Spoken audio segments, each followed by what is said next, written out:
Welcome everybody to the live. We do this every Saturday, every Friday.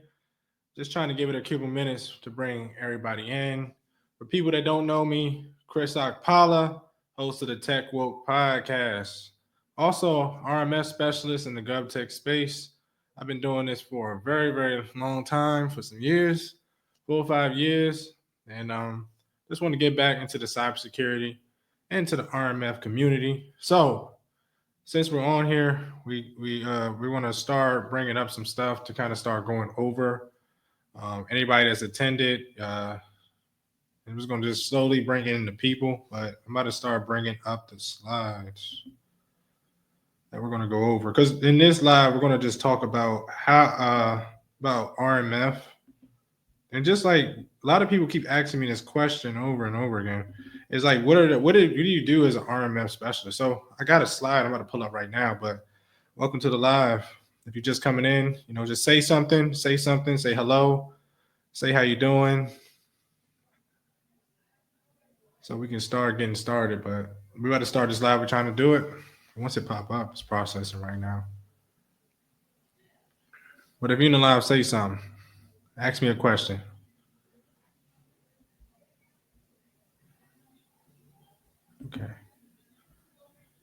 Okay. So this is what I mainly created. It's for people that always ask me about what is the daily life as an ISSO or RMF. So this is what it is. Being an ISSO is in the government space. Oh, hey, Joan. Hey, Paris. How you doing? Welcome to the live. Anybody else in the live, say something. But welcome to the live. So I made this just to kind of explain what they do, because I just, it's if you keep explaining over and over again, I'm like, okay, let me just say it right now. So got these slides up. So this is a day in the life of an ISSO. What you really doing? Why does it matter? Presented by me, RMF specialist. I know that people always say GRC, but I'm like, GRC and RMF, it's basically the same stuff. So for the people that don't know me, I've been working in this space for almost 5 years. I'm an RMS specialist in the government space. I worked multiple federal contracts. I did multiple different packages. Hey, Tony Washington, how you doing? Good afternoon. Good afternoon, everybody, on this Saturday afternoon. I worked multiple packages in the DoD space. When I first got in, I had to do a package. It was crazy. Creator of RMF Academy, hosted, of course, RMF POA&M Mastering. And I just help people with real life GRC, because a lot of people talk about GRC, people bring it up, but they don't actually go into the depth of what it is. And that's what I kind of try to do, to show people that it's not about just RMF frameworks. It's about actually knowing what to do. So just to sum it up, what does an ISSO actually do? When you get into this job, the first thing you do is monitor. You're doing continuous monitoring for the entire system. That's what most ISSOs do. That's the first thing that people do. They monitor the system. They review and test the NIST 853 Rev 5 controls. Most ISSOs review. Some ISSOs actually scan with the vulnerability scans, but for what I've done, I mostly review vulnerability scans like Nessus, ACAS, Tenable. That's different types of vulnerability scanners. People don't know what it is. So for hardening, most ISSOs review STIGs and send it back to get it fixed by engineers. Some ISSOs actually do STIGs, so that's one of the things we do. Another skill that we do is develop and track plan of actions and milestones. That's a big part of our job, is just mediating risk as RMF and as an ISSO. So you want to make sure you're never going to completely fix risks 100%. With risk, you're going to always try to remediate it. I don't know any system that's 100% risk-free. It could be even with money or technical debt. You maintain RMF documentation. It can be the access control policy. It can be the SSP. It can be a contingency plan. It can be a POA&M plan. There's so many plans I've done. It could be an auditing plan. There's so many plans that you do, but you need to create documentation for your program. You also, like I said, you're constantly doing continuous monitoring for these systems. You're always doing continuous monitoring. So like sometimes you're monitoring with an Excel sheet. Some programs out there that really do that. They have an Excel sheet, they monitor everything. I don't know how they do it. It's too much. Some programs have different softwares that they use to manage programs. It can be an EMAS, it can be Archer, it can be like they created this new thing called Swift. The CIO for the Navy just has proved it, so I don't know how that's going to go. But they have different software to continuous monitoring, which you can just put the documentation. You can put all your artifacts on. You can put everything in there to maintain a system. So that's pretty much all you do as an ISSO in the government space that I know of. If anybody knows anything, definitely bring it out in the chat. We got any ISSOs in the chat that want to bring up something? Let me know. Any ISSOs, ISMs, GRC specialists? So this is the kind of the day to day I do as an ISSO. In the morning is mainly just checking emails. You're reviewing findings. It could be an ACAS scan. I review a lot of ACAS scans all day. Review ACAS scans. It can be reaching out to stakeholders. You reach out to a lot of stakeholders to tell them and inform them, like a lot of meetings, that what's going on. It could be 4 or 5 meetings about the same thing. Okay. And then you updating POAMs and vulnerabilities and things like that. Kind of like the midday team syncs, and you review some of the documentation. Some documentation is not there. You need to update. And you're reviewing software like EMAS and things to make sure that everything's up to date. In the afternoon, could be updating artifacts, reviewing STIGs, prepping for a briefing, or any audits and things like that. So that's kind of like the synopsis of what you do as an ISSO.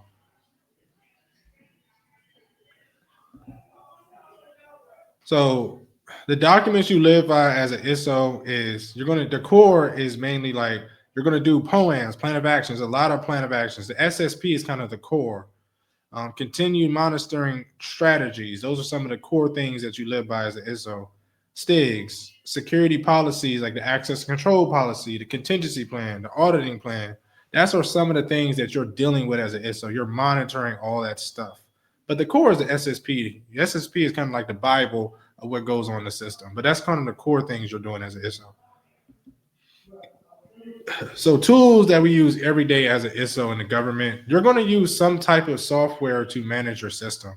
Again, like I told you, it could be EMAS, it can be Archer, it's so many softwares that you can use, but the main one I used in the DoD is EMAS. And that's also, if you want to check out EMAS, there's a free EMAS training on my YouTube. You can go to the link and you can actually go through the whole EMAS if you don't have no experience with EMAS. Okay, so also you're going to be, everything you use is Nessus, ACAS. You're going to be looking at some type of vulnerability scan or probably doing this yourself, depending on what type of ISSO you are. So that's one of the core things you use every day. If anybody in the chat that's an ISSO, let me know what you use. STIG Viewer you can get on Cyber Exchange. You can download STIG Viewer. You can review STIGs. You can do that right now. It's free. It's not, you don't have to work in the government to download it. You can do it right now. So if you want to get some practice, you can go look at STIG Viewer right now. They're using the SCAP compliance checker, which is also on Cyber Exchange. I have videos on YouTube about that if you want to learn how to download it, use it. Nobody talks about that too much. So, and then the day-to-day, you're going to use Excel, Word, and SharePoint. So, Joan, most companies, they use the same thing in the DoD space when it comes to RMF. So when it comes to RMF specifically, they're going to all still be using the same thing. Even if it's a smaller company, because you have to, your customer is the government and they use specific things. So no matter what, you're going to still use it. I hope that answers your question. Okay, we got Tony. He said use the STIG Viewer. And again, you can go look, you can go on Cyber Exchange. You can download it right now. And I got videos on YouTube. Okay, POAMs, why they matter? POAMs matter because they track failures and mitigation plans. So it just tracks everything. So somebody audits your system, you can always make sure you're in compliance, because when you go to an ATO and you have no POAMs, that's more of a red flag than having too many POAMs. I'd rather trust a system with no POAMs than 100 POAMs, or no, I'm sorry, like 700 POAMs. I'm like, what's going on here? Y'all not doing any of these? That is crazy. Just go on Tech Woke YouTube and just go through the video. It's there. Just type in STIG Viewer. Or if you can't find my video, just go on YouTube and just type in STIG Viewer. And you can find it. That's the Preston Smith. Okay, so that's why POAMs are important. It's required for ATO audits, what I just explained, just to make sure if you don't have it, POAMs, that's a red flag. A SCAR can be looking at that and be like, why you don't have any POAMs? What is going on? And it demonstrates risk management. So it just shows people in general that you're doing risk management to help protect your system.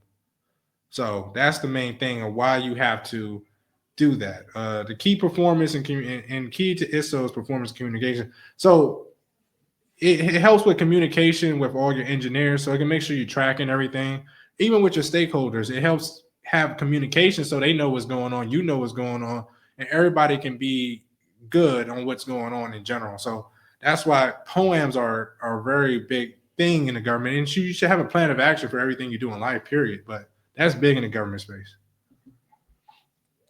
Okay, so with this, I'm going to do a demo on how to test a failed control. It's going to be documentation, mainly controls. So I'm going to do a little mini. We're going to do one together. It's going to be two scenarios I created. So we're going to just do it together, and we're going to go through it to show you how to complete a POAM. And that's kind of, and through that, you kind of got the main deal of what you need to do as an ISSO. Okay, what hiring managers look for in ISSOs? So when you're trying to become ISSOs, you're going to do an interview. And when you do the interview, they're going to ask you about mainly the thing. I don't even have to look at the slide, but I'm going to read the slide. They want to make sure you know what a POAM is, strong with writing and control understanding. They might ask you in the interview, how do you make this control compliant? Or if you can't make it compliant, what would you do? Or if it can't be fixed, what would you do? That's why you need to learn how to create POAMs, because you can just different types of POAMs, documentation POAMs, there's failed control POAMs, there's also POAMs for failed vulnerability scans, there's POAMs for even POAMs when you just want to accept risk. And accepting risk in general is like the hardest thing to do in the government space, because accepting risk is one of the hardest, because you got to go through so many people, including the AO. Explain vulnerabilities and mitigations. So POAMs, they want to make sure you, like I was just saying, explaining vulnerabilities, mitigations to it, familiarity with EMAS and workflow. So like I said, through the training with EMAS, if you can just look it up, it's on my Tech Woke channel, like just understanding how EMAS works, what you do it, and things like that. And confident with the RMF cycle, like the 7 steps of RMF. And that's one of the main things you need. And I gave some of the questions they asked her, and that's pretty much all the questions they would ask. Okay, so make sure you go on RMF Academy, check out the failed POAMs, the course, and it'll tell you how to do that. It has templates like that. But so make sure you check that out. But we're going to go through some POAMs to kind of show you how to do that. So I'm going to stop sharing this. I'm going to share my whole screen. We're going to go over how to go over POAMs in general, and we're going to do a live scenario. Does anybody have any questions before we slowly move on to that?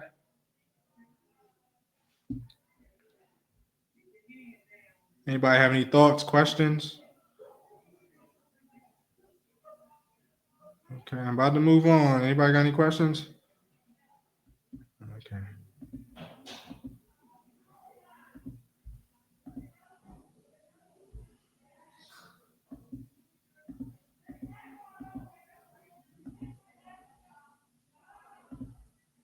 Andrew Lee. Yeah, it's no problem.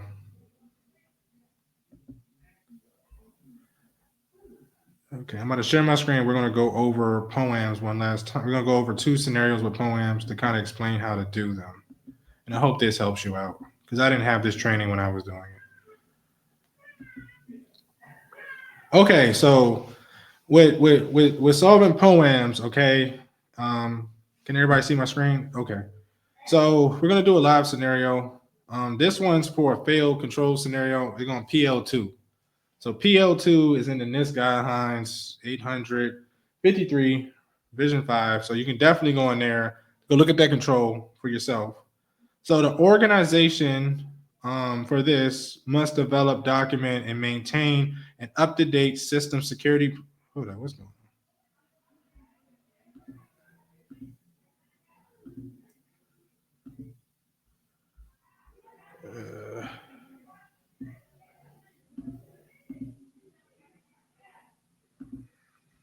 Okay, so so this is for PL2. The organization must develop, Document and maintain an updated system security plan that accurately describes the system environment, implemented security controls associated with roles and responsibilities.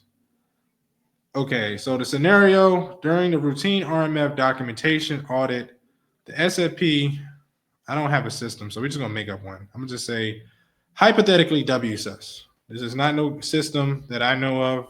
This is just a hypothetical system. Okay, was found to be over 12 months out to date. In the documentation field, you have to update your documentation at least once a year in the government space.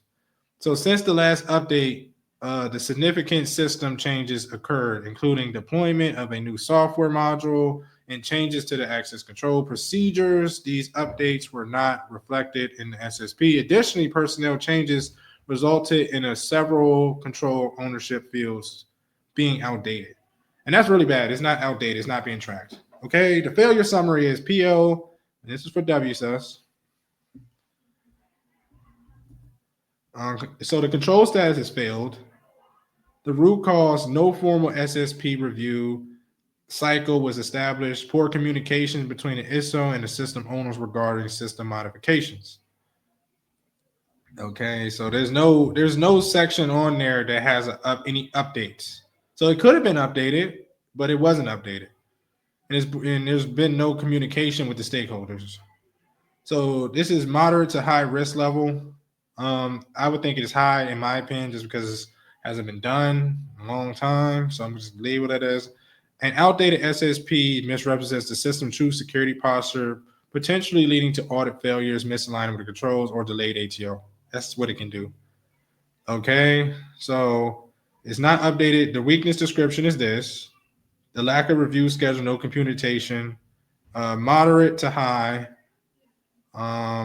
And we got to update this. So for this hypothetical, I'm just going to say myself. I had a Maya Johnson. I just made up somebody. If anybody's in the chat named Maya Johnson, I'm not talking about you.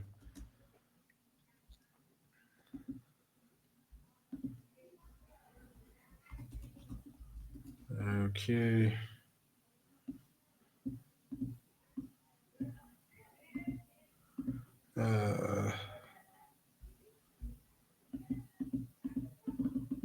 That make it better. Christopher.aquala@agency.com. Agency. Okay. So these are the resources that you can use, and that's pretty much it. Do we have anything? This is for the next one. Okay, so we're gonna do a control. We're gonna do a POA&M based off this one. So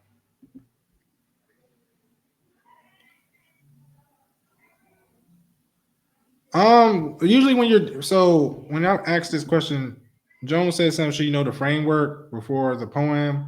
You can read the poem. You can read. Nobody knows the entire framework. You can always read the plan to understand what the framework is. Nobody's not going to know the framework. The framework tells you what they're asking for, so you can always look it up for yourself. You don't always have to know everything. I don't know everything. I have to go look it up. So I hope that answers your question, John. Okay, so we're gonna go to the control. We're gonna do this one. So the POA&M ID, we're just gonna make up a hypothetical one because, like, for most programs, they just auto generate. And so V1 is the one we're going to use if it gets to working. There we go. We're going to use V2. So we're going to just use that as an example, but most programs either auto generate it or they already have one in place that they follow. So the control for this one is, what is it? PL2. So it's going to be PL2 that you can look at this control in the NIST guidelines also for everybody. Okay, weakness name. Okay. SSP is not updated. Let me see if there's anything else in there. We go to weakness. So, and does not have reviews. Needs. Okay, that's basically what it is. That's the weakness name. SSP is not updated and does not have reviews.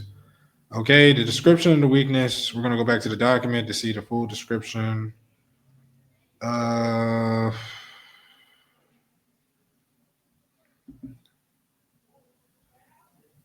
This is what it is.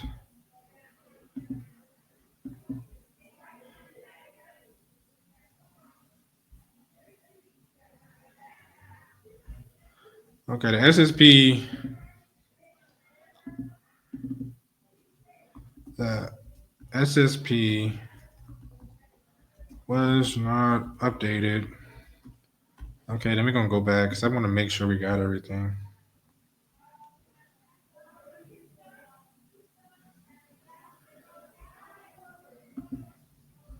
Was not updated with the current. There were a significant amount of system changes and the program did not update it. Hope that's helping out. Let me see what anybody's saying. All right, nobody's saying nothing. Okay, so let me make this a little bigger. So who identified, what is the detecting source? For this example, we're just gonna say failed. I'm gonna just say the ISSO. The ISSO noticed that for this example.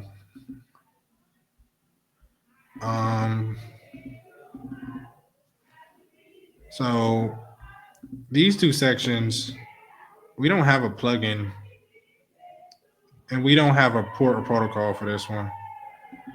I'm thinking about just putting PL2 on there just so you can see it. Just so you can see what identified it. So I'm just gonna put PL2, which is the control. There's no plugin number. So the point of contact is going to be the ISSO because the ISSO is the person that's getting it done. So I'm gonna get this to work whenever it pops up. So Chris Akpala is the ISSO. So the resources required. I think the example had the resources required. Let me see. You're gonna need some people. So this is who you're gonna need for the resources required.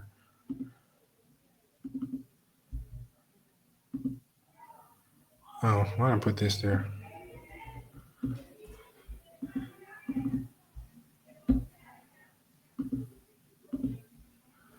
Okay, the overall remediation plan.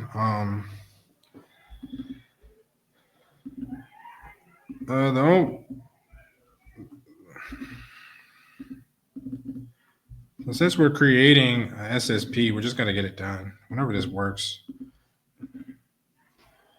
The ISSO will work with the stakeholders for the program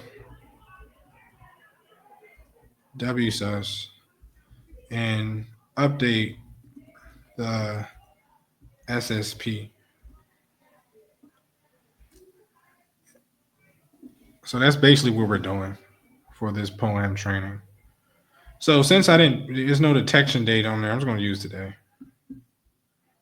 17.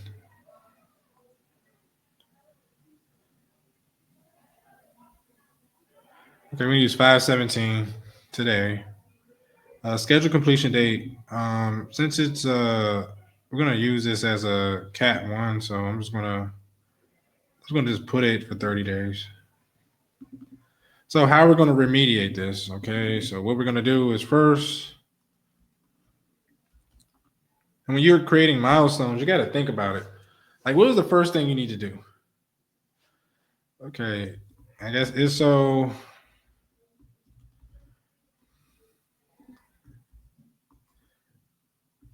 ISSO. Oh, what's going on? ISSO will review the SSP and program review the SSP and work with WSUS program stakeholders to update the SSP. That's the first step. Second step, ISSO will provide weekly updates. Third, ISSO will close out once remediated. So that's the plan, and you're supposed to give dates when you're doing that. Sorry about that. ISSO will work with programs. So we're going to start that today, 5/17/2025. I say around like 6/10. You give this another update for this. Oh, about 6/10/2025, and then 6/17/2025. So that's kind of the milestones I would give. You only update this section, but usually you update this for more milestones if you want to update it in the future. POA&M was last. We didn't change it, so we don't have to do that. It's not vendor dependent. Original risk rating, we'll give it high. Adjusted risk rating, moderate. A risk adjustment, yes. Not a false positive. So deviation rationale is basically why we're adjusting the risk. So we're just, when you're doing mitigation risks, you're gonna gotta think about it. Like, what are some things the program have in place? So you can say that because for some programs already have it in place, but we're gonna just write this like this. The system administrators have this process documented with their team and maintain the document internally.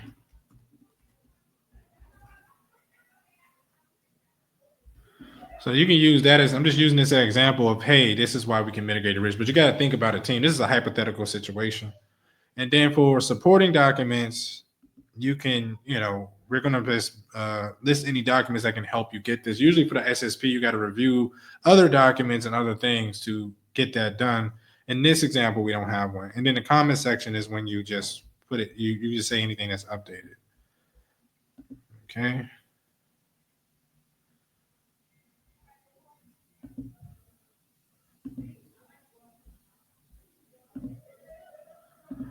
Okay, you said, is this detection date when an ISSO actually discovered the issue? Yeah, so the initial detection date is when an ISSO initially discovers an issue. So when they discover this issue, they will they'll put that date. Okay, did that help, Joe? Still there? Okay. So that's kind of an example of how you would kind of remediate a POA&M. It's very simple, and definitely check that out to help you in the future for doing POA&Ms. Okay. But for everybody that's still watching, I'm going to do one more so that everybody can understand how to do these documentation POA&Ms. So I'm going to do one more example. Does anybody have any questions before I do one more example?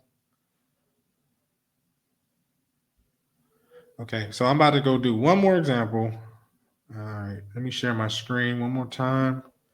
And then after we do the example, we're going to do a little Q&A, and then we're going to close it out. Okay, share screen.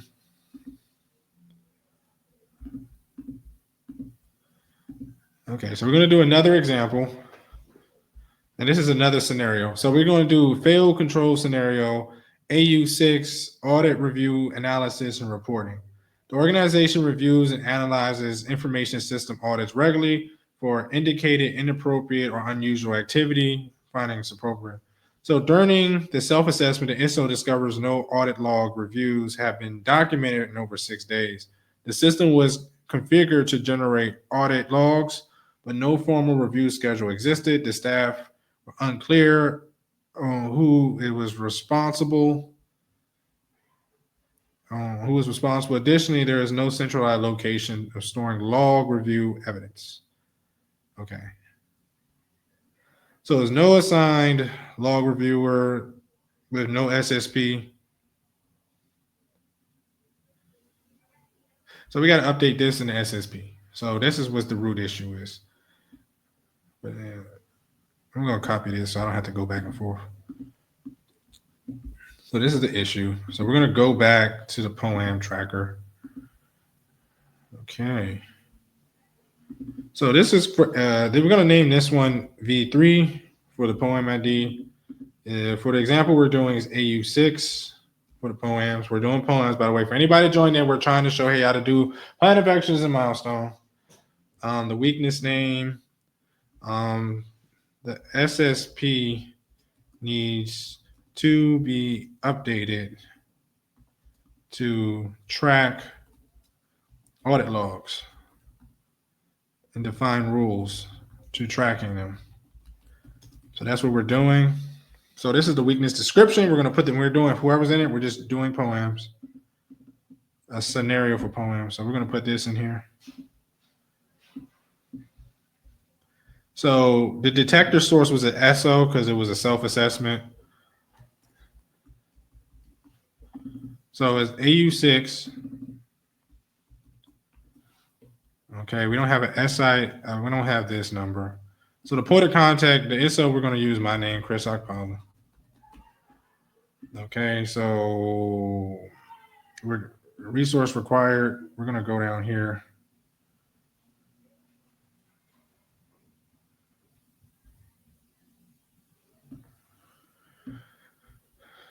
This is who you're going to need to get this done. So we have to talk to these resources to get the information. Resources required are the people you need to talk to get the information. And for everybody joining, we're doing POA&Ms.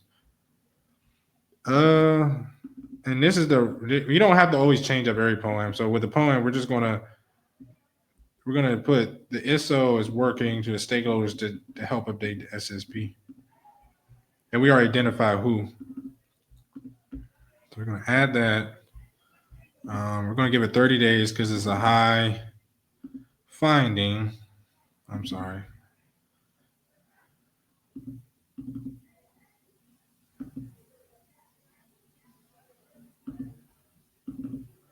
And then we're going to do 6/17. 6/17, which is June. And we're basically going to do the same thing. You don't always have to change up the same thing. We're going to do the same thing that we wrote here.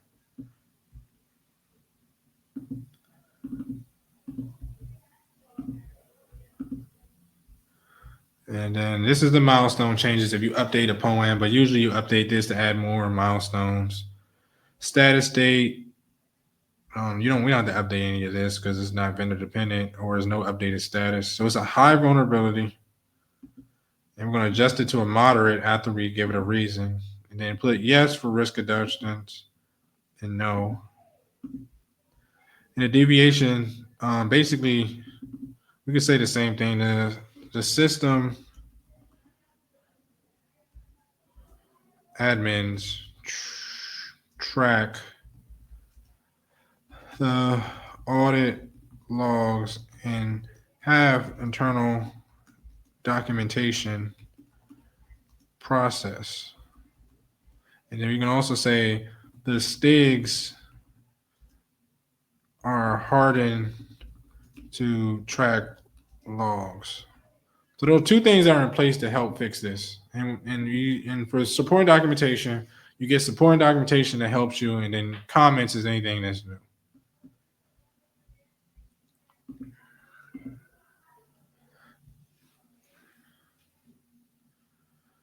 How long does it take to check this out? How long does it take to complete this on a daily? So it just depends on how many vulnerabilities you're checking on. If you got a lot of vulnerabilities, then you got to do multiple of these, but it don't take too long. Once you get the hang of them, you can probably knock them out in a minute. Did anybody have any questions that's watching? about cybersecurity, ISSO, anything like that. But they're generally easy to do. Anybody have any questions on ISSO, cybersecurity, anything? Okay, we'll talk about one more thing. Okay.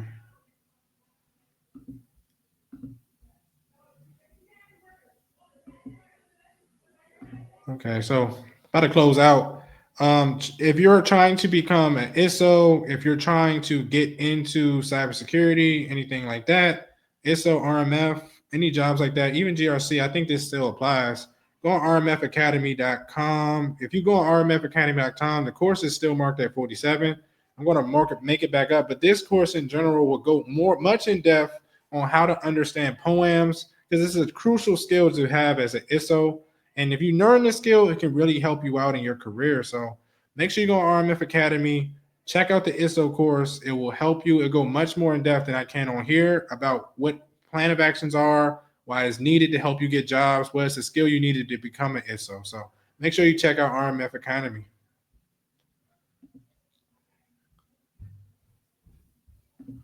Okay, so